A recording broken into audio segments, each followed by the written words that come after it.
अस्सलाम वालेकुम दोस्तों। क्या आपको भी बलगम बहुत ज्यादा पैदा होती है, बार बार गला साफ करना पड़ता है, सुबह उठकर खांसी के साथ चिपका हुआ बलगम आता है? तो ये वीडियो आपके लिए, क्योंकि इस वीडियो में 5 ऐसे फूड्स बताऊंगा जिनको यूज करने से ना सिर्फ बलगम पतला होगा बल्कि वो उसको निकालने में भी और उसकी प्रोडक्शन में भी काफी कमी करेंगे। तो वीडियो को एंड तक जरूर देखें, क्योंकि मैं ऐसे फूड्स भी बताऊंगा जो बलगम की प्रोडक्शन को यानी बनाने को ज्यादा करते हैं, जिनको अवॉइड करना भी जरूरी है।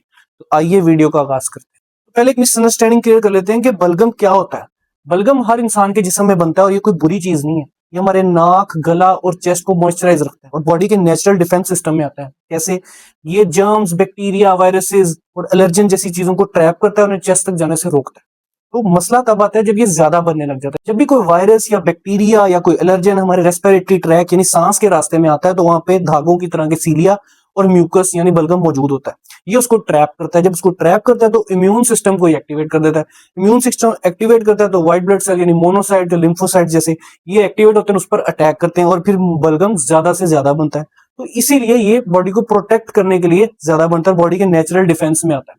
अब क्या वो चीजें हैं, कौन सी वो कंडीशन है जिनके अंदर बलगम ज्यादा बन सकता है? जैसे दमा का मसला, साइनसाइटिस का मसला, एलर्जी का मसला, इसके अलावा मैदे की तेजाबियत अगर ऊपर आ रही, GERD का मसला, सीओपीडी के पेशेंट्स के अंदर, स्मोकिंग इसकी एक वजह है, एयर पोल्यूशन इसकी एक वजह है। इन सब मसलों की वजह से जो है वो बलगम की प्रोडक्शन या रेशा ज्यादा बन सकती है। अब अगर आपको 3 या 4 हफ्ते से ज्यादा बलगम है, साथ खून आ रहा है, वजन भी कम हो रहा है और सांस भी फूल रहा है, तो अपने डॉक्टर को जरूर दिखाएं।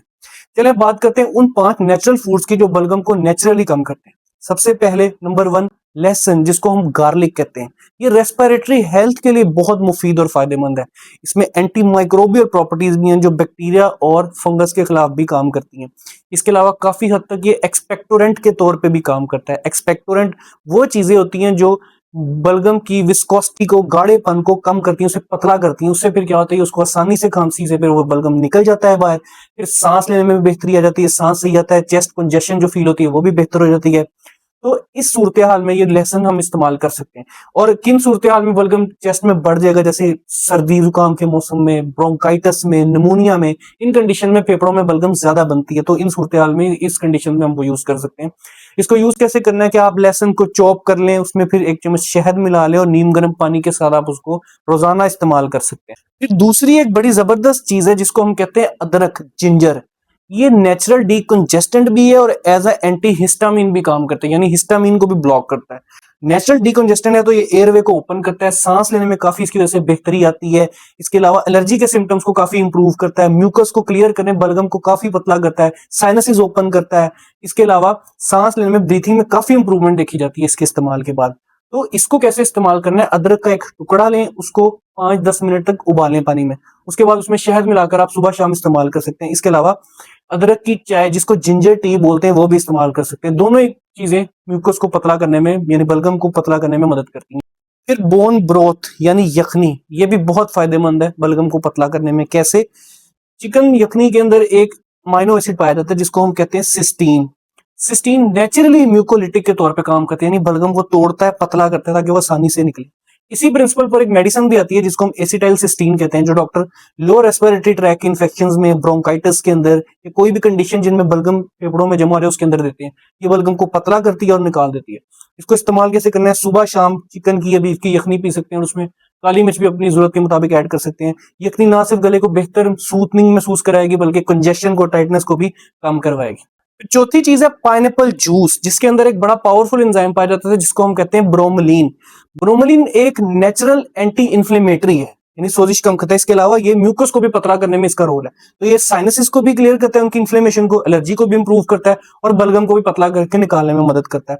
और मजे की बात कि ब्रोमोलिन के सप्लीमेंट्स भी कई एलर्जी और साइनसिस के पेशेंट्स में दिए जाते हैं। कई दफा डॉक्टर अस्थमा के मरीजों में भी इसको रिकमेंड कर सकते हैं। इसको इस्तेमाल कैसे करना है? रोजाना 1 कप फ्रेश जूस जो है पाइनएप्पल का इस्तेमाल करें। कोशिश करें कि शुगर यानी चीनी उसमें कम हो और फ्रेश हो। फिर 5वीं चीज है क्विरसिटीन रिच फूड्स।